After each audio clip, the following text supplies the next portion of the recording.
প্রিয় দর্শক বন্ধুরা, শ্রীসীমায়ের জন্মতিথি একেবারে আসন্ন। পরশু রবিবার 22শে ডিসেম্বর শ্রীসীমায়ের ইংরেজি জন্মদিনের দিনই এবারে মায়ের তিথি পুজো পালিত হবে। মায়ের জন্মতিথি উৎসবের প্রাক্কালে আজ 20শে ডিসেম্বর হোয়াটসঅ্যাপের মাধ্যমে একটি অত্যন্ত সুসংবাদ পেলাম, যা শ্রীসীমায়ের কৃপা ও চমৎকারের প্রত্যক্ষ উদাহরণ। সেই সুসংবাদটি আপনাদের সাথে শেয়ার করে নিতে আজকের এই ছোট্ট উপস্থাপনা।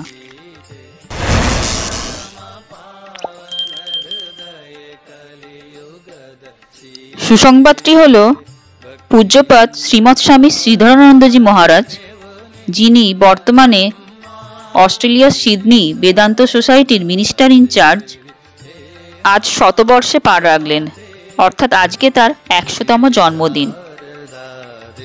তিনি যে এই শতায়ী হলেন, সেঞ্চুরি কমপ্লিট করতে পারলেন, তা একমাত্র শ্রীসীমার বর ও কৃপাতেই সম্ভব হয়েছে। শ্রীসীমায়ের সেই বর দেয়ার কাহিনী এখন আপনাদেরকে শোনাবো। পূজনীয় শ্রীধরানন্দজি ছিলেন শ্রীসীমায়ের দীক্ষিত সন্তান স্বামী শান্তানন্দজির সেবক। ঘটনাটি ঘটেছিল 1947-48 সালে।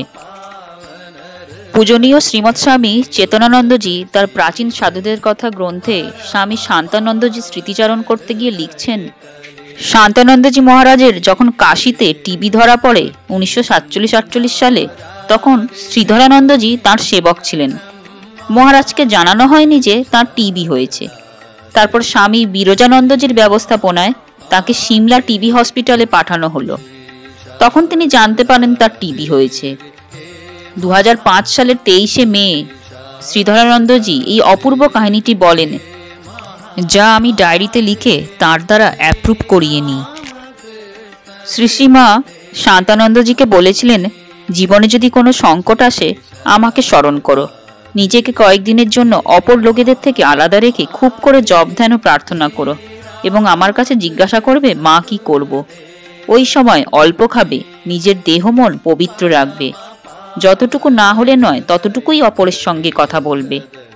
অপরকে জানতে দেবে না তুমি কি করছো। এক মনে এভাবে প্রার্থনা ও সাধনা করে যাবে।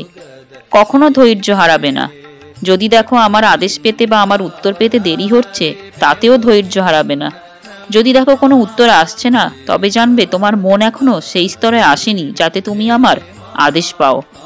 ভক্তি ও বিশ্বাসের সঙ্গে ব্যাকুল হয়ে ডেকে গেলে আমার কাছ থেকে উত্তর পাবে।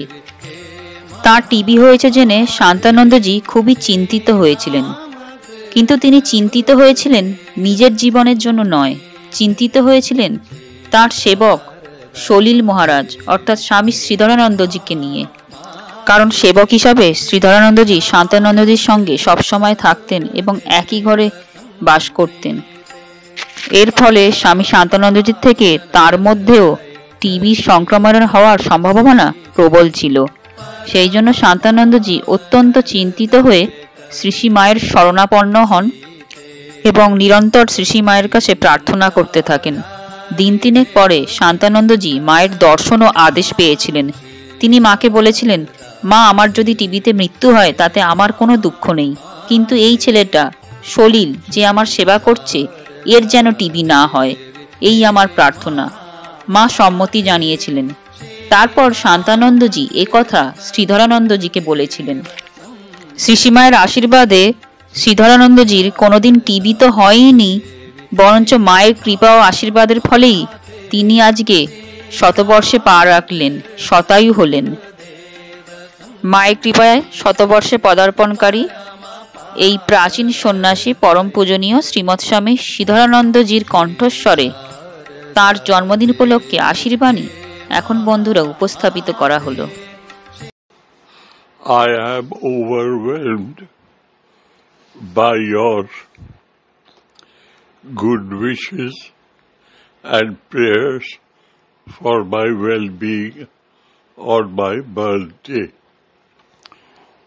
May the compassionate blessings of the Divine Trinity be showered on all of us in abundance is the unending prayer of yours ever, Sridharanand. আশা করি বন্ধুরা আজকের পর্বটির মাধ্যমে আপনারা সমৃদ্ধ হয়েছেন। জয় ঠাকুর, জয় মা, জয় স্বামীজি।